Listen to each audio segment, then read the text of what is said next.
Senyor, hindi na kami uuli. Papayag na kami sasabihin niyo, magpapagalaw na kami. Kaya yung nangyari, ma'am, nabuntis yung kapatid ko. 2 beses po siya ang buntis, tapos nag-miscarriage po siya.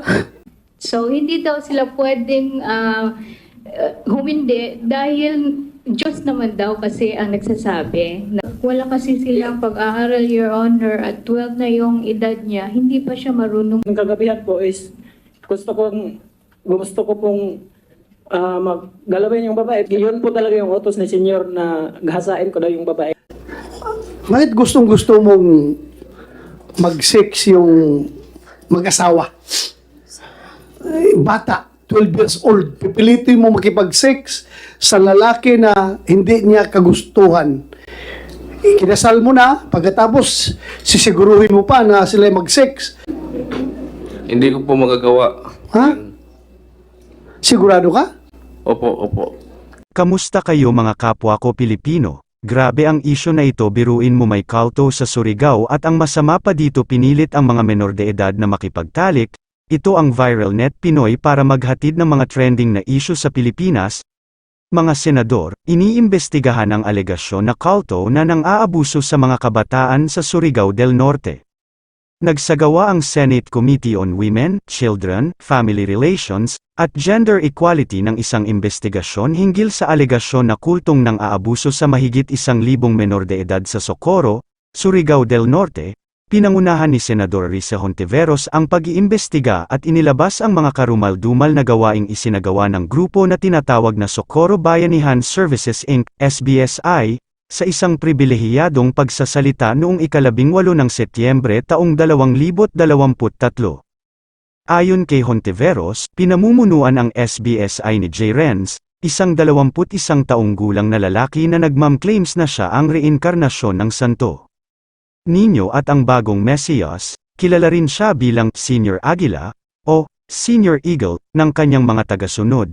Sinabi ni Hontiveros na si Senior Aguila ay sistemang nang-aabuso sa mga kababaihan, pinilit silang mag-asawa sa kanya o sa kanyang mga tapat na tagasunod. Siya rin ay nag-aabuso sa kanyang mga miyembro sa pamamagitan ng sapilitang paggawa at pagsasamantala sa kanilang tulong pinansyal mula sa pamahalaan.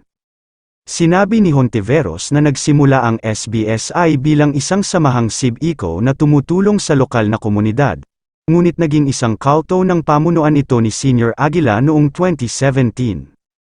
Ayon sa kanya, si Senior Aguila ay itinuturong naging estudyante ng isang dating board member at 3 beses na mayor ng Socorro, si Mamerto Gal Anida, na nagturo sa kanya kung paano magsalita sa publiko at itinanghal siya bilang susunod na tagapagligtas. Sinabi ni Hontiveros na si Gal Anida ay ngayon ay nasa ilalim ng programa ng proteksyon ng mga testigo ng National Bureau of Investigation, NBI. Sinabi ng senador na ginamit ni Senior Aguila ang takot at panlilinlang upang angkinin ang mga tao sa kanyang kulto. Lalo na matapos ang malakas na lindol sa Socorro noong 2019, sinasabi niyang ang kapihan o tindahan ng kape sa bundok ay ang bagong kalangitan at ang mga hindi sumama sa kanya ay pupunta sa impyerno. Sinabi rin niya na kayang burahin ang kanilang mga utang at pagalingin ang kanilang mga karamdaman. Sinabi ni Hontiveros na may 3,650 miyembro ang SBSI, kabilang ang 1,587 menor de edad. Sinabi niyang marami sa kanila ang biktima ng brainwashing at Stockholm Syndrome, isang kondisyon sa psikolohiya kung saan nakakabuo ng positibong damdamin ang mga bihag patungo sa kanilang mga mananakop, may mga nakatakas at nagulat ng kanilang karanasan sa mga awtoridad. Ngunit marami pa rin ang naiipit at kailangang iligtas. Inilantad din ng senador na may koneksyon ang SBSI sa ilegal na droga at armas. Sinabi niyang isang 12 taong gulang na testigo ang nakakita ng mga baril sa mga sako noong panahon ng kampanya. Sinabi rin niya na ginagamit ni Senior Aguila ang shabu o methamphetamine upang kontrolin ang kanyang mga tagasunod at mapabuti ang kanyang kakayahan sa sexualidad. Hinikayat ni Hontiveros ang kanyang mga kasamahan sa Senado na tulungan siyang kumilos upang iligtas ang mga bata mula sa SBSI. Tinawagan din niya ang Department of Justice, DOJ, Department of Social Welfare and Development, DSWD, Department of Education, DepEd, at iba pang mga kinauukulang ahensya na makialam at magbigay tulong sa mga biktima at kanilang pamilya. Sinabi ni Senador Ronald Bato de la Rosa, ang chairman ng komite, na sumusuporta siya sa resolusyon ni Hontiveros. Sinabi niyang siya'y nagulat at nadiri sa mga alegasyon laban sa SBSI. Sinabi niya na makikipagtulungan siya sa Philippine National Police, PNP, at Armed Forces of the Philippines, AFP, upang magsagawa ng mga operasyon laban sa SBSI at arestuhin si Senior Aguila. Hiniling din ni De La Rosa sa publiko na maging maingat at mag-ulat ng anumang kainahinalang gawain o grupo na maaring sangkot sa mga kulto o iba pang anyo ng pang-aabuso. Sinabi niya na ang mga kulto ay mapanganib at maaring magdulot ng pagkasira sa buhay at pamilya. Sinabi niya na hindi niya papayagan ang anumang pang-aabuso o paglabag sa karapatang pantao, lalo na ng mga bata.